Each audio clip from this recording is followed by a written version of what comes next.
সুপ্রিয় দর্শক, আপনাদের সবাইকে আমন্ত্রণ জানাচ্ছি বাংলা ভিশনের জনপ্রিয় সাপ্তাহিক আয়োজন প্রবাসী মুখ অনুষ্ঠানে। সাথে আছি আমি ইমরুল কায়েস। আজ প্রবাসী মুখের 692তম পর্ব প্রচার হচ্ছে। প্রিয় দর্শক, আজ আমরা কথা বলবো অভিবাসনের নামে মানব পাচার নিয়ে। আমরা দেখতে পাই যে আমাদের দেশ থেকে বিভিন্ন সময় ইউরোপ অভিবাসনের নামে নানাভাবে পাচারের শিকার হন এবং অনেকেই জীবনের ঝুঁকি নিয়ে ভূমধ্যসাগর পাড়ি দিতে যান, সেখানে প্রাণহানির ঘটনা ঘটে। তো সেই বিষয়গুলো আমরা আজকে তুলে ধরার চেষ্টা করব। আমাদের সাথে আলোচনার জন্য আমরা দুজন অতিথিকে সংযুক্ত করেছি। আমি তাদেরকে পরিচয় করে দিচ্ছি। আমাদের সাথে আছেন অভিবাসন বিশ্লেষক সুমাইয়া ইসলাম এবং আরেকজন যিনি অভিবাসীদের নিয়ে দীর্ঘদিন ধরে কাজ করেন, আলামিন নয়ন। আপনাদের দুজনকেই প্রবাসী মুখ অনুষ্ঠানে স্বাগত জানাচ্ছি। আমি কথা না বাড়িয়ে সরাসরি আলামিন নয়ন, আপনার কাছে জানতে চাইব যে সম্প্রতি আমরা দেখলাম যে ইউরোপে পাড়ি দেওয়ার নামে একদল মানুষ তারা ভূমধ্যসাগরে সেখানে তাদের শরীর সমাধি হয়েছে এবং কয়েকজন বেঁচে ফেরার কথা আমরা জেনেছি এবং জেনেছি যে সেখানে কিছু বাংলাদেশিও রয়েছেন। তো ওই ঘটনাটা আপনার কাছে একটু জানতে চাচ্ছি। সাম্প্রতিক সময় হচ্ছে যে ভূমধ্যসাগর হয়ে ইউরোপে পাড়ি দিচ্ছে অনেক বাংলাদেশি কর্মীরা, যারা জীবনের ঝুঁকি নিয়ে। এরকম কিছু বাংলাদেশি কর্মী হচ্ছে যে যারা ভূমধ্যসাগরে হচ্ছে ট্রলার ডুবির ঘটনা ঘটেছিল এবং এক পর্যায়ে সেখানে কিছু মানুষ মারাও যায়, বাংলাদেশি কর্মীরা যারা হচ্ছে যে অভিবাসন প্রত্যাশী ছিল ইটালিতে।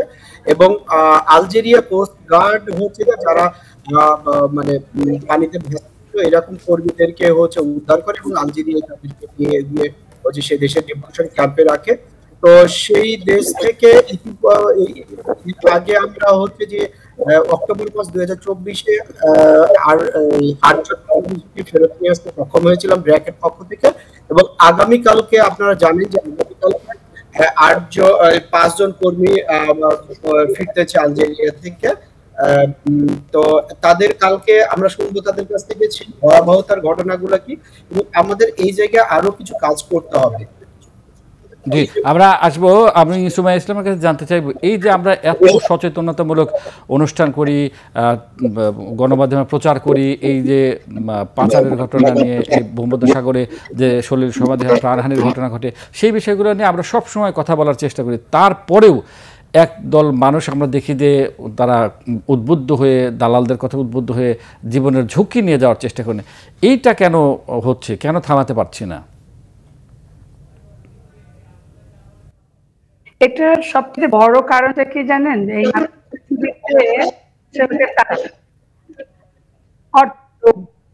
একদম মানুষ তার অর্থ লোভে মানুষকে পণ বানায়, যে জন্য যে মানুষ চাইবে যে এত সচেতনতা, কিন্তু আপনি কর্মসংস্থান করছেন না বাজারে।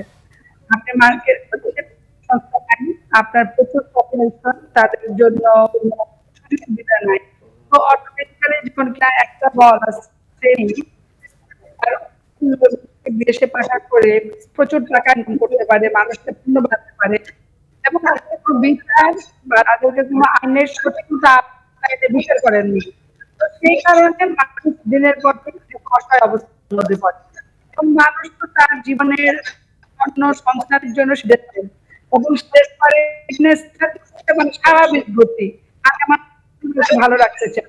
তো এখন যারা এই কর্মের সঙ্গে জড়িত, যারা এই ট্রাফিক বিজনেসের সঙ্গে জড়িত, এটা তো জনের সেই জন্য অন্য কেউ নেই থেকে, মানে আমি বলবো পার্লামেন্ট মেম্বার, আমরা অনেকবার নাম শুনেছি, পার্লামেন্ট মেম্বার অনেক জড়িত। তাদের কখনোই আমরা মানে হয় এবং সেখানে যে মানুষগুলো বিপদে ফেলে পরিবারগুলোর কাছে না করতে মন্ত্রণালয় থেকে শুরু করে, শ্রম মন্ত্রণালয় থেকে শুরু করে প্রবাসী কল্যাণ সঙ্গে স্বরাষ্ট্র মন্ত্রণালয় একসঙ্গে অ্যাক্টিভিটি কার্যক্রম নিয়ে যাওয়া দরকার, সেগুলো করি না। তো সেখানে আমরা কি মানুষগুলো যায় না, মরে না। ইভেন আপনি যখন মানুষগুলো মারা গেল তখন আছে, তো মিডিয়ার মাধ্যমে আমি হয়েছি। সো যে নাই এবং মানুষ খুব সেবা আমাদের নাই, আমাদের সেবা হচ্ছে টাকা এবং আয় করবো, টাকা চিন্তা যে হতে গিয়ে আমাদের পার্লামেন্ট মেম্বারের তারও চিন্তা, স্থানীয় পর্যায়ে একটা চিন্তা। তো মানুষকে পণ্য বানিয়ে মানুষকে খেলার একটা খেলা চলছে। তো সেটা আমি নিশ্চিত করতে পারি নাই মানুষের অধিকার নিশ্চিত করবো। আলামিন নয়ন, আপনিও তো এই পাচার নিয়ে দীর্ঘদিন ধরে কাজ করেন এবং নানাভাবে এই বিষয়গুলো তুলে নিয়ে আসার চেষ্টা করেন, নানা ধরনের গবেষণা আছে। আপনি অনেক সময় হুমকে পেয়েছেন এই কাজগুলো করতে গিয়ে। আপনার কাছে জানতে চাইবো যে ঠিক কারা এর সাথে জড়িত, তারা কি খুবই প্রভাবশালী, তাদেরকে আমরা ঠেকাতে পারছি না? দেখুন, আসলে আমার কাছে মনে হচ্ছে যে হ্যাঁ, একটা প্রভাবশালী চক্র এখানে কাজ করছে, যারা হচ্ছে যে এই মানব পাচারের ক্ষেত্রে যুক্ত আছে। যদি বলি যে দেখেন, আমরা কিন্তু আরেকটা জায়গায় যে কাজ করতে হবে, সেটা হচ্ছে আইনের প্রয়োগটা আমাদের থাকতে হবে। আমি দীর্ঘদিন থেকে দেখতেছি যে আসলে আইন, আমাদের মামলা হচ্ছে কিন্তু বিচারগুলো হচ্ছে না, সঠিকভাবে বিচার হচ্ছে না, এটা আমাদের নিশ্চিত করতে হবে। আর প্রকৃত অপরাধীকে যদি আমরা দৃষ্টান্তমূলক শাস্তির ব্যবস্থা না করতে পারি, তাহলে কিন্তু এই অপরাধটা চলতে থাকবে। আপনি লক্ষ্য করেন, এই যে ভূমধ্য সাগর হয়ে হচ্ছে যে ইটালি বা ইউরোপে পাড়ি জমাতে গিয়ে কিন্তু অনেক বাংলাদেশি শ্রমিকের, মানে বাংলাদেশি কর্মীর হচ্ছে যে মৃত্যু হয়েছে। আমরা সাম্প্রতিক যদি দেখি যে গত 2 সপ্তাহ আগে হচ্ছে যে ভূমধ্য সাগরে বা মানে লিবিয়ার মানে উপকূলে কিছু মরদেহ পাওয়া গেছে, যেগুলো ধারণা করা হচ্ছে যে অধিকাংশই বাংলাদেশের মরদেহ। তো এই জায়গাটা বন্ধ করতে হলে আমাদের যেটা করতে হবে, সেটা প্রথমে হচ্ছে যে এটার সাথে যারাই জড়িত হোক না কেন, মানে সেখানে এই মানব পাচারকারীদের আগে বিচার নিশ্চিত করতে হবে। বিচারটা আমরা কেন করতে পারতেছেন? তারা কি শুধু প্রভাবশালী এই কারণে, নাকি আমাদের সে ধরনের আইন অথবা আইন শৃঙ্খলা বাহিনী তাদেরকে আসলে আইনের আওতায় আনতে পারছে না? ঘাটতিটা কোন জায়গায়? এই জায়গায় আমার কাছে মনে হচ্ছে কাজের যে জায়গায় দীর্ঘসূত্রিতা হচ্ছে বা না পেয়েছে, কারণ হচ্ছে যে তারা তো একটা প্রভাবশালী আছে বটে, এবং আমাদের যে ঘটনাগুলো ঘটতেছে সেগুলো হচ্ছে অধিকাংশ মামলাগুলো কিন্তু ঢাকার, আপনি দেখবেন, এবং এই ভিকটিম গুলা কিন্তু বিভিন্ন কিন্তু মানে জেলা উপজেলার। তো সেখান থেকে আসলে নিয়মিত মামলা পরিচালনার ক্ষেত্রে একটা বড় বাধা তৈরি হয়, কারণ যেহেতু ঘটনাস্থল গুলা ঢাকায় থাকে, কারণ এখানে ট্রাভেল এজেন্সি, রিপোর্ট এজেন্সি বা দালালরা যে টাকা পয়সা লেনদেন করে, সেগুলো কিন্তু ঢাকাতেই হচ্ছে।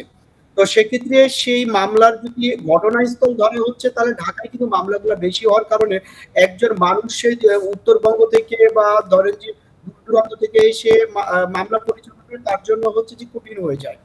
এবং একটা তো থাকেই যে মানব পাচারকারীদের মানে হুমকি তাদের কাছে থাকলেই, সে জায়গায় যদিও বা আমাদের আইনে বলা হয়েছে যে মানে মামলার ভিকটিম বা সাক্ষীর একটা প্রোটেকশনের ধারা আছে, বিধান আছে, কিন্তু আসলে সেই জায়গায় আমরা এর বাস্তবায়ন দেখছি না। সুবাই ইসলাম, আমরা তো আলামিনের কাছে শুনলাম, আলামিন নয়ন ভাই বললেন যে কিছু প্রভাবশালী ব্যক্তি জড়িত, তারপরে আইন শৃঙ্খলা বাহিনী তাদেরকে অনেক সময় আটক করলে আমরা বিচারের মুখোমুখি করতে পারি না, নানা ধরনের ঘাটতি রয়েছে। এই ক্ষেত্রে আমাদের আসলে আর কি করার আছে এই পাচার ঠেকাতে, এই মানব পাচার ঠেকাতে? মানব পাচার ঠেকাতে প্রথম কাজ যেটা হচ্ছে যে আমাদের আগে মানে ন্যাশনাল শুরু করে গ্রাসরুট লেভেল পর্যন্ত প্রচার করতে হবে। এই যে মানুষ মারা যাচ্ছে, এটা মানে একটা এপিসোড, একটা দুটা বিল বানানো হবে, এটা প্রচুর, মানে স্যালাইনের যে এটা করেছিল পার্টনারশিপে করে, যে স্যালাইনটা এখন কিন্তু একদম শ্রমজীবী স্যালাইন করে সবাই জানে, কিন্তু এইভাবে একদম গ্রাসরুট লেভেল মানে একদম জনের কাছে এই তথ্য পৌঁছাতে হবে। কারণ দরিদ্র মানুষকে তারা কি করে কথা যে আছে তাকে বুঝিয়ে দেবে।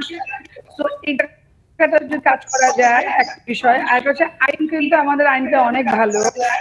এই যে 2012 যে ট্রাফিকের যে আইনটা আছে, এটা ইমপ্লিমেন্টেশন টোটালি জিরো, এবং এই ইমপ্লিমেন্টেশনটা তো শুধুমাত্র প্রভাবশালী ব্যক্তির সঙ্গে অন্যান্য যারা আছে, মানে যদি চাই সদিচ্ছা করতে হয়, আমি বিশ্বাস করি।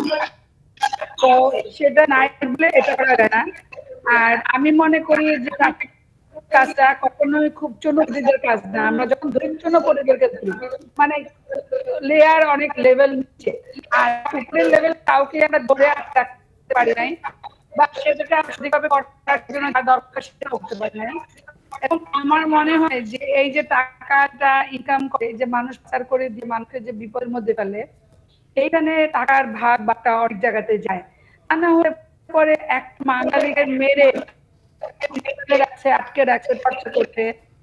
এই কবেলা আগে বিএনএতে তাদের ফোন করেছে মারছে এবং গিয়ে টাকা না দিলে পরে ওকে মারছে, ফ্যামিলি আমাদের কাছে আসছে।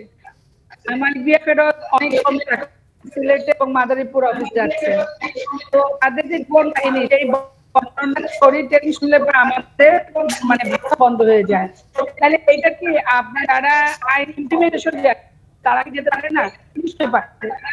সেই জায়গাতে আমি যে মিডিয়া যারা সেক্টরে কাজ করে এবং সেই সঙ্গে আইন যারা ইমপ্লিমেন্টেশন করে, কিন্তু নোটিশ স্থাপন করলে পরে এটা করার জন্য শ্বাস পাবে বলে আমার মনে হয় না। আলামিন, মানব পাচার যে রুটটা আমরা দেখি, আমরা তো দেখি যে ভূমধ্যসাগর দিয়েই বা এই পথেই বড় সংখ্যক অভিবাসীরা যাওয়ার চেষ্টা করে থাকে। এছাড়াও কি আরও কোনো রুট আছে যেগুলো হয়তো আমাদের ওই রকম ফোকাসে আসে না? আমরা সাম্প্রতিক সময়ে আমি কাজ করতে গিয়ে যেটা দেখেছি যে মানব পাচারকারীরা প্রতিনিয়ত নতুন নতুন রুট চেঞ্জ করছে। যদি বলি যে একটা তো আমরা দেখে আসছি দীর্ঘদিন থেকে যে ভূমধ্যসাগর পাড়ি দিয়ে ইউরোপ যাওয়ার ঘটনা। এখন কিন্তু আমরা দেখছি নতুন রুট হিসেবে মানে ট্রানজিট কান্ট্রি হিসেবে নেপাল, তারপরে হচ্ছে যে মালদ্বীপ, শ্রীলঙ্কা, এই দেশগুলোকে কিন্তু পাচারকারীরা বেছে নিয়েছে। আপনি জানেন যে নেপাল যেতে কিন্তু আপনার মানে ওয়ান অ্যারাইভাল ভিসা মধ্যে আপনি নেপাল যেতে পারে। সেক্ষেত্রে সেখানে নিয়ে কয়েক মাস রাখার পরে হচ্ছে তাকে সেখান থেকে হচ্ছে যে ইউরোপের বিভিন্ন আপনার চেষ্টা করছে। আমরা ইতিপূর্বে ব্র্যাক পক্ষ থেকে 3 জন নেপাল থেকে এরকম পাচারের সার্ভাইভারকে আমরা ফেরত নিয়ে আসছি, যাদেরকে আলবেনিয়ার তাদেরকে নেপালে নিয়ে দীর্ঘ 6-7 মাস আটকে রাখা হয়েছিল। পরে আমরা নেপাল সহযোগিতায় তাদেরকে উদ্ধার করে দেশে নিয়ে আসি। তাদের কাছ থেকে যেটা জেনেছি যে নেপালের বিভিন্ন শহরে, বিশেষ করে কাঠমান্ডুতে হাজার হাজার বাংলাদেশিরা আছে যারা হচ্ছে ইউরোপ বা বিভিন্ন দেশে যাওয়ার জন্য ট্রানজিট হিসাবে ওখানে রাখা হয়েছে। আবার লিবিয়াতে আমরা সাম্প্রতিক একটা কেস নিয়ে কাজ করছি, যেখানে হচ্ছে লিবিয়াতে যারা দীর্ঘদিন ধরে কাজ করছে তাদেরকে এখন টার্গেট করা হচ্ছে। আমাদের কাছে গত সপ্তাহে একটা কেস আসছে, যিনি লিবিয়াতে 12 বছর ছিলেন, ওই ছুটিতে সে দেশে আসছে এবং 24 ডিসেম্বর সে ছুটি কাটিয়ে মানে সেই কোম্পানি ক্যাটারিং কোম্পানিতে চাকরি শুরু করেছিলেন তার, এবং সেখান থেকে করতে মানে করা শেষে সে যখন তার রুমে ফিরছিল তখন তাদেরকে ওই লিবিয়া পুলিশ ধরে, মানে পরিবারের ভাষ্য অনুযায়ী পুলিশ ধরে এবং ধরে তাদেরকে মাফিয়াদের কাছে দিয়ে, এবং মাফিয়ারা তার কাছ থেকে ইতিমধ্যে প্রায় 12 লাখ টাকা মুক্তিপণ হিসেবে দিয়েছে। তো আমরা তো শুধু দেখছিলাম যে নতুন যারা যাচ্ছে আপনার দুবাই হয়ে বা বিভিন্ন দেশে, তাদেরকে মানে জিম্মিরা মাফিয়ারা আটক করে জিম্মি করে আদায় করছে। এখন দেখতেছি যারা আছে, যারা দীর্ঘদিন ধরে কাজ করছে তাদেরকে কিন্তু জিম্মি করা হচ্ছে, তাদের কাছে উপস্থিত মুক্তিপণ নেওয়া হচ্ছে। তো আমাদের এই জায়গাটা আরো অ্যাওয়ারনেসের দরকার, আরো সচেতনতা তৈরি করতে হবে। এই নতুন নতুন রুট গুলাকে চিহ্নিত করে রাষ্ট্রের ব্যবস্থা নিতে হবে। এই রুটে যারা যাচ্ছে বা কেন যাচ্ছে এই জায়গাটায় আরো কাজ করার আছে। সোহাপা, এই যে নতুন রুটের কথা আমরা শুনলাম যে ভূমধ্যসাগরের বাইরেও আমরা দেখছি যে নেপাল দিয়ে, এবং আমি আমার পরিচিত 2-1জনকে আমি জেনেছি যে তারা নেপাল থেকে ভিসা নিয়ে তারপরে ইউরোপের কোনো দেশে, হয়তো আলবেনিয়া বা অন্য কোনো দেশে গেছে, সেখান থেকে তারা বিভিন্ন জায়গায় ছড়িয়ে দেওয়ার চেষ্টা করছে। তো এই যে মোটামুটি আলোচনা চলে আসছে এবং আমরা চিহ্নিত করতে পারছি, কিন্তু এই সমস্ত জায়গায় আমরা ঠেকাতে পারছি না। তারপরেও আমি একটা কথা বলি, সেটা হচ্ছে আমি প্রথমে যে বলেছিলাম সেটা হচ্ছে ঠেকাতে পারছি না, মানে হচ্ছে আমার সদিচ্ছার মারাত্মক অভাব। সদিচ্ছা কেন? কারণ ওখানে যদি আমি ঠেকাই তাহলে আমি যে মানুষগুলাকে থেকে টাকা শোষণ করি, টাকা নিয়ে দুদিনের মধ্যে ঢাকায় সাইকেল নিয়ে ঢুকে প্রাডনে বেরোয় দিই। তো এই যে মানুষের এক্সপ্লয়েট করার যে খেলা, এই খেলা তো বন্ধ করতে আমি চাই না। যদি চাই তাহলে বন্ধ হবে না। আপনি রাষ্ট্র যা যা বন্ধ করতে চেয়েছে সেটা বন্ধ করতে পেরেছে, এবং এখানকার জন্য এই কথা রাষ্ট্র জানে না, এই কথাকে অন্যের তারপরে এটা বন্ধ করে বন্ধ হয় নাই হচ্ছে টাকার খেলা, মানুষকে শোষণ করার খেলা হচ্ছে। আর এই যে নেপালে আমরা যে ছোট তারা বন্ধ করে রেখেছে, তাদের দুজনকে আমরা রিপ্যাট্রিয়েট করেছি এবং লোকাল বর্ডারে পার হয়ে যাচ্ছে, ইন্ডিয়া পার হয়ে যাচ্ছে। সো এই বর্ডার গুলোর কথা সবাই জানে এবং কোথা থেকে কিভাবে হচ্ছে সেটাও জানে।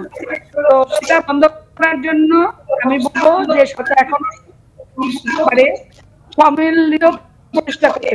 মনিটরিং যদি আপনি ঠিক মতো করেন, আইন ইমপ্লিমেন্টেশন যদি ঠিক মতো করেন, তাহলে কোনো বন্ধ হবে না, নিশ্চয়ই বন্ধ হবে।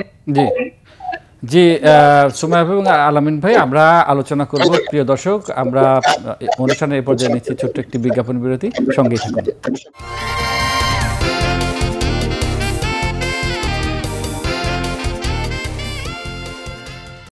বিরতির পর আপনাদের আবারও স্বাগত জানাচ্ছি প্রবাসী মুখ অনুষ্ঠানে। আমাদের সাথে আজকে আলোচনার জন্য দুজন অতিথি সংযুক্ত রয়েছেন, আলামিন নয়ন এবং সুমাইয়া ইসলাম, দুজনই অভিবাসন বিশেষজ্ঞ এবং তারা দীর্ঘদিন ধরে অভিবাসনে কাজ করছেন।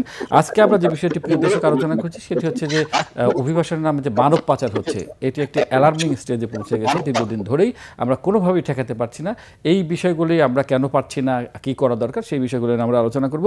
আলামিন নয়ন, আপনার কাছে প্রশ্ন যে এখন তো পরিবর্তিত অবস্থা, আমরা যখন গত সরকার আমরা দেখেছি যে বেশ কিছু সংসদ সদস্যের নাম উঠে এসেছে এবং দু একজন সংসদ সদস্য দেশের বাইরেও তারা সেখানে আটক হয়েছেন এই মানব পাচারের সাথে জড়িত থাকার কারণে। তো এই পরিবর্তিত পরিস্থিতিতে তো আমরা অভিবাসন খাতেও বা এই যে অভিবাসনের যে মানব পাচার হচ্ছে সেখানেও তো আমরা একটা পরিবর্তন দেখার কথা ছিল।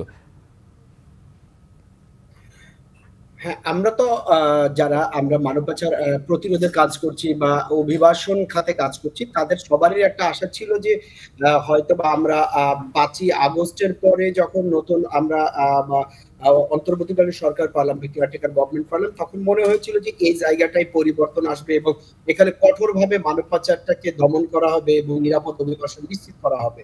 কিন্তু সেই ক্ষেত্রে আমরা মানে খুব বড় ধরনের কোনো পরিবর্তন পাইনি। বা আমরা যখন বিগত সরকারের অধীনে যে সকল প্রভাবশালীদের নাম কিছু আমরা পেয়েছিলাম বিভিন্ন গণমাধ্যমের মাধ্যমে উঠে আসছিল, তাদের বিরুদ্ধেও যে এই টাইমের মধ্যে যে কোনো ব্যবস্থা গ্রহণ করা হয়েছে বা তাদেরকে যে আলোচনায় আছে যে তাদের বিরুদ্ধে হয়তো বা ব্যবস্থা নেবে, আমরা তেমন কোনো পরিবর্তন বা লক্ষ্য দেখি নাই। এই জায়গাটা আমাদের কাজ করতে হবে, বিশেষ করে হচ্ছে যে আপনার মানে এখনই সময়, কারণ এখন যেহেতু মানে একটা পলিটিক্যাল গভর্নমেন্ট, এরা কিন্তু এখন কেয়ারটেকার গভর্নমেন্ট আছে, এখন কিন্তু ওই প্রভাবটা অনেকে হয়তো খাটাতে পারবে না, যেটা পলিটিক্যাল সময়, পলিটিক্যাল যে পরিচয় নিয়ে যে কাজটা করতো। কিন্তু এখন যদি আমরা এখনো যদি না করতে পারি, জানি না আর ভবিষ্যতে আমরা কোনো কিছু করতে পারবো কিনা যে মানব পাচার ঠেকানোর জন্য। জি, এই পাচারের সাথে শুধুই কি দেশীয়রা জড়িত নাকি আন্তর্জাতিক চক্র, বিশেষ করে বাংলাদেশ থেকে যারা পাচার হচ্ছেন? আপনার এটা করতে আমরা বিভিন্ন সময় পাচার নিয়ে কাজ করতে গিয়ে বা মানে পাচারের শিকার ভিকটিমদেরকে ফেরত আনতে গিয়ে যেটা দেখেছি যে শুধুমাত্র যে বাংলাদেশে বসে এই চক্রটা কাজ করছে তা কিন্তু না, এটা কিন্তু একটা সংঘবদ্ধ চক্র। এরা কিন্তু দেশে এবং দেশের বাইরে কিন্তু এই চক্রটা মিলে কাজ করছে, যারা হচ্ছে সংঘবদ্ধ হবে। যদি বলি যে আপনি, এবং এটা অধিকাংশই কিন্তু আমাদের দেশের বাংলাদেশি নাগরিকরাই জড়িত। যে আগামীকালকে যে 5 জন ফিরে আসতেছে আলজেরিয়া থেকে, তাদেরকে যে মুক্তিপণ আদায় করা হয়েছে এগুলো কিন্তু সবই বাংলাদেশি। এবং আপনারা ইতিমধ্যে দেখেছেন বিভিন্ন গণমাধ্যমে লিবিয়া থেকে আরম্ভ করে নেপাল বা অন্যান্য দেশে আরো যে নতুন নতুন রুট তৈরি হচ্ছে বা পূর্বের রুটগুলো দেখেছি, সবই কিন্তু আমাদের বাংলাদেশি নাগরিকরাই এটার সাথে কোনো না কোনো ভাবে জড়িত। কিন্তু তারাকে এখনো কিন্তু আমরা ওইভাবে বিচারের আওতায় আনতে পারি বা তাদেরকে, যারা দেশের বাইরে আছে তাদেরকে আমরা মানে আইনি প্রক্রিয়ার মাধ্যমে দেশে ফেরত আনা বা বিচারের মুখোমুখি করা, সেটা কিন্তু আমরা দেখি না।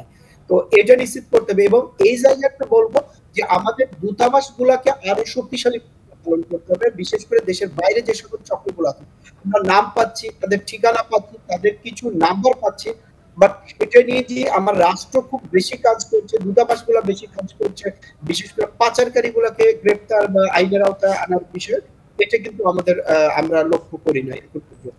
সুমাইয়া ইসলাম, আমরা বিভিন্ন সময় শুনে থাকি যে এই দেশীয় চক্রের সাথে আন্তর্জাতিক চক্র জড়িত, আবার কিছু কিছু ক্ষেত্রে বিশেষ করে সোশ্যাল মিডিয়ায় বা কিছু কিছু গণমাধ্যমে আমরা দেখেছি যে কিছু কিছু দেশের দূতাবাস এই পাচার কাজের সাথে জড়িত। আমরা দেখি যে ইউরোপের দেশগুলো বা পশ্চিমা দেশগুলো তাদের একটা বিশাল ভূমিকা আছে এই মানব পাচার প্রতিরোধে। তারপরেও দু একটি দেশের নাম এসে দেয় বা তাদের দূতাবাসের কিছু কিছু কর্মকর্তা নাম এসে দেয়, তারা চিহ্নিত হয় যে এই পাচার কাজের সাথে জড়িত, তাদেরকে আসলে কিভাবে প্রতিরোধ করা যায়? বিষয়টা হচ্ছে যে যখন কিনা আপনি কোনো তদন্ত করে যে কেউ সেটা আপনার পার্লামেন্ট মেম্বার হোক, কোনো দূতাবাস কর্মী হোক, বা আপনার গ্রাম পঞ্চায়েত মেম্বার হোক, যেই হোক না কেন, উপর থেকে হাতের ব্যবস্থা করে অন্যেরা এটা নিবে আর এটা তুলবে না। আর আপনি নয়ন ভাই বললো দিল, কখনোই কোনো কাজ শুধুমাত্র বাংলাদেশের একটা লোকের পক্ষে এগুলো সম্ভব না। এটা অবশ্যই আন্তর্জাতিক পাচার চক্রটা, এবং এই চক্রতে গিয়ে বিশাল মানে শক্তিশালী এবং অর্থের অধিকারী। তো তারা তাদের পাওয়ার মাত্রাল সবকিছু ব্যবহার করে কাজ করে, ইন্টারন্যাশনাল চক্র। তো ওইখানে যারাই থাকুক তাদেরকে যদি আপনি করতে পারতেন, আইনের আওতায় এনে তাদেরকে প্রতিরোধ করতে পারতেন, এটা আর হতো না। শিশুকে এখনো এই পরবর্তী সরকারের যেহেতু পরকাল অনেক কিছু করে না, কিন্তু সরকারের এই সময়তে এটার জন্য একটা রাষ্ট্রীয় পদক্ষেপ নিলে এবং এই সরকার যদি একটা থিঙ্ক করে যে আমি এটাকে কমিয়ে নিয়ে আসবো এবং এটার জন্য স্টেপ নেওয়া, আমি বিশ্বাস করি এইটা অনেকটা সমাধান করা সম্ভব। আলামিন, আমরা এই মানব পাচার প্রতিরোধে সমন্বিত কোনো সেল করা অথবা মানব পাচার প্রতিরোধ করার জন্য কোনো নির্দিষ্ট আইনশৃঙ্খলা বাহিনীর একটা ফোর্স ক্রিয়েট করা বা একটা বাহিনী ক্রিয়েট করা বা সেটাকে দেখভাল করার জন্য জাতীয় পর্যায়ে কোনো কমিটি করা, এ ধরনের কোনো উদ্যোগ কি এক্ষেত্রে ইতিবাচক ভূমিকা রাখতে পারে পাচার প্রতিরোধে? দেখুন, আমাদের ন্যাশনাল প্ল্যান অফ অ্যাকশন ছিল, যেখানে বলা হয়েছিল যে আমাদের পাচার প্রতিরোধে কিভাবে জাতীয় পর্যায়ে, জেলা, উপজেলা এবং ইউনিয়ন পর্যায়ে কাজ হবে। আপনার ইউনিয়নে যে আমরা সিটিসি বলছি, কাউন্টার ট্রাফিকিং কমিটি, তাদের ভূমিকা, তারা কিভাবে পাচার প্রতিরোধে কাজ করবে। তারপরে উপজেলা এবং জেলা এবং জাতীয়, কিন্তু সেই জায়গায় খুব যে বেশি পরিবর্তন দেখেছে তা না। আপনার ইউনিয়নে যে আমাদের সিটিসি আছে, উপজেলা পর্যায়ে সিটিসি আছে, সেখানে কিন্তু ওই ভূমিকাটা নাই যে তাদেরকে যে দায়িত্ব দেওয়া হয়েছিল সে অনুযায়ী তারা মানব পাচার ঠেকাতে মানে সক্ষম হয়নি বা তারা ভূমিকাও রাখছে। অবশ্যই আমি মনে করি যে জাতীয় পর্যায়ে একটা হচ্ছে টাস্ক ফোর্স, যদিও বা আছে টাস্ক ফোর্স, এটাকে আরো কার্যকর করতে হবে। এবং এখানে আমাদের শুধুমাত্র নামে টাস্ক ফোর্স থাকতে হবে না, এই টাস্ক ফোর্সের যে দায়িত্বগুলো আছে, যে ট্রাভেল এজেন্সি গুলা এই কাজগুলো করছে, যে অসাধু রিপোর্টিং এজেন্সি আছে বা দালালরা আছে, তাদেরকে কিভাবে আইনের আওতায় আনা যায়। এবং আপনি দেখুন যে এই কাজ পুরোটা হচ্ছে অভিবাসনের নামে, কাউকে কিন্তু ডিরেক্ট বলা হচ্ছে না যে তোমাকে পাচার করা হবে বা তোমাকে যে অবৈধভাবে পাঠানো, তা না, তাদেরকে কর্মসংস্থানের প্রলোভন দেখিয়ে যাচ্ছে। তাহলে সেই জায়গায় আমাদের প্রবাসী কল্যাণ মন্ত্রণালয়কে সাথে নিয়ে মানে স্বরাষ্ট্র মন্ত্রণালয়, পররাষ্ট্র মন্ত্রণালয় একটা যৌথ টাস্ক ফোর্স শক্তিশালী থাকতে হবে। কারণ আপনি দেখেন যে ভিসাগুলো নিয়ে আসা হচ্ছে, ফেক ভিসা পাওয়া যাচ্ছে, বিএমডির স্মার্ট কার্ড ফেক করেছে। তাহলে আমার স্মার্ট কার্ড যারা ফেক করছে বা ভুয়া মানে তৈরি করছে, তাদেরকে কিন্তু চিহ্নিত করতে হবে, কারণ এই প্রক্রিয়ার মাধ্যমে যাচ্ছে। তো অবশ্যই আমাদের এই মুহূর্তে দরকার একটা শক্তিশালী টাস্ক ফোর্স, যেটা প্রকৃত অর্থে কাজ করবে মানব পাচার প্রতিরোধে বিভিন্ন জায়গায়, সেটা মানে অঞ্চল থেকে শুরু করে জাতীয় পর্যায় পর্যন্ত। আলামিন, আমরা তো দেখি যে যারা পাচারকারী, অর্থাৎ দেশীয় আন্তর্জাতিক যে চক্র যারা পাচারকারী, তারা তো অনেক সময় দেখি যে যারা পাচারের শিকার হয় কেউ বেঁচে ফেললে উল্টো তাদের ঘাড়ে তাদের বিরুদ্ধে মামলা দায়ের করে। আমরা দেখেছি যে আপনি নিজেও যারা পাচার প্রতিরোধে কাজ করেন, আপনার বিরুদ্ধেও একবার মামলা দেওয়া হলো এবং সেই মামলা আপনাকে জেলে পর্যন্ত যেতে হয়েছে। তো এই জায়গায় আমাদের করণীয়টা কি? আমরা মানে যারা দেখি যে ভিকটিম, উল্টো তারাই মামলার শিকার হয় পাচারকারী চক্রের, এবং কিছু কিছু ক্ষেত্রে কিন্তু দেখা যায় যে জেল জরিমানার শিকার হতে, যেটা নিজেই আপনি সাক্ষী। দেখুন, আসলে আমাদের যারা এই ভিকটিম গুলো হচ্ছে, যে যারা পাচারের শিকার হচ্ছে, এরা কিন্তু মানে অর্থনৈতিকভাবে খুবই ক্ষতিগ্রস্ত। কারণ বিশেষ করে এখন যে এটা দেখা যাচ্ছে যে মানব পাচারের সাথে যেটা হয়েছে, মুক্তিপণটা চলে আসছে। যে আমরা যখন ক্রস বর্ডার গুলো দেখেছি যে ইন্ডিয়াতে নারী শিশুদেরকে পাচার করা হচ্ছে, তখন কিন্তু এত পরিমাণ টাকা পয়সাটা কিন্তু মানে জড়িত বা মুক্তিপণের ঘটনা নাই। কিন্তু যখনই আমরা বিশেষ করে লিবিয়া বা অন্যান্য দেশে দেখতেছি, আলজেরিয়া, তখন কিন্তু একটা মুক্তিপণ, বড় অংশ কিন্তু টাকা তাদেরকে মুক্তিপণ আদায় করছে। তো ফিরে আসার পরে কিন্তু এরা কিন্তু অর্থনৈতিকভাবে খুবই ক্ষতিগ্রস্ত। তো উল্টো ফিরে আসার পরে আমরা এরকম অসংখ্য ঘটনা দেখেছি পাচারকারীরা তাদের বিরুদ্ধে নানাভাবে হয়রানিমূলক মামলা করে রেখেছে। যদি বলি যে আমাকেও তারা মানে এই জায়গা থেকে মানে ছাড়ে নাই। দেখেন আমার যে অভিযোগটা দিয়েছে খুবই হাস্যকর যে আপনি মানব পাচারের শিকার দেশের তাদেরকে আইনের আশ্রয় নেওয়ার পরামর্শদাতা হিসাবে আমি একটা মানবাধিকার কর্মী হিসেবে একটা মানে মানুষকে বলবো তোমার কোনো সমস্যা না, তুমি আইনের আশ্রয় নাও। এটাই তো আসলে আপনাদের বলা উচিত। তো বলবো না যে তুমি মারামারি করো, গন্ডগোল করো, কিন্তু এটি ছিল আমার অপরাধ যে আমি তাদেরকে মামলা করার জন্য পরামর্শদাতা হিসাবে।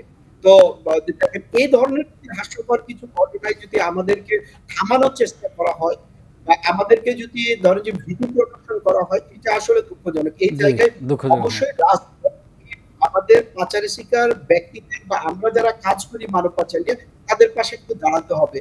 এই ধরনের হাস্যকর ঘটনাগুলো বা প্রত্যেকটা মামলাগুলো দিয়ে থাকে, অভিযোগ দিয়ে থাকে, সেটা নিষ্পত্তির জন্য রাষ্ট্রকে উদ্যোগ নিতে হবে।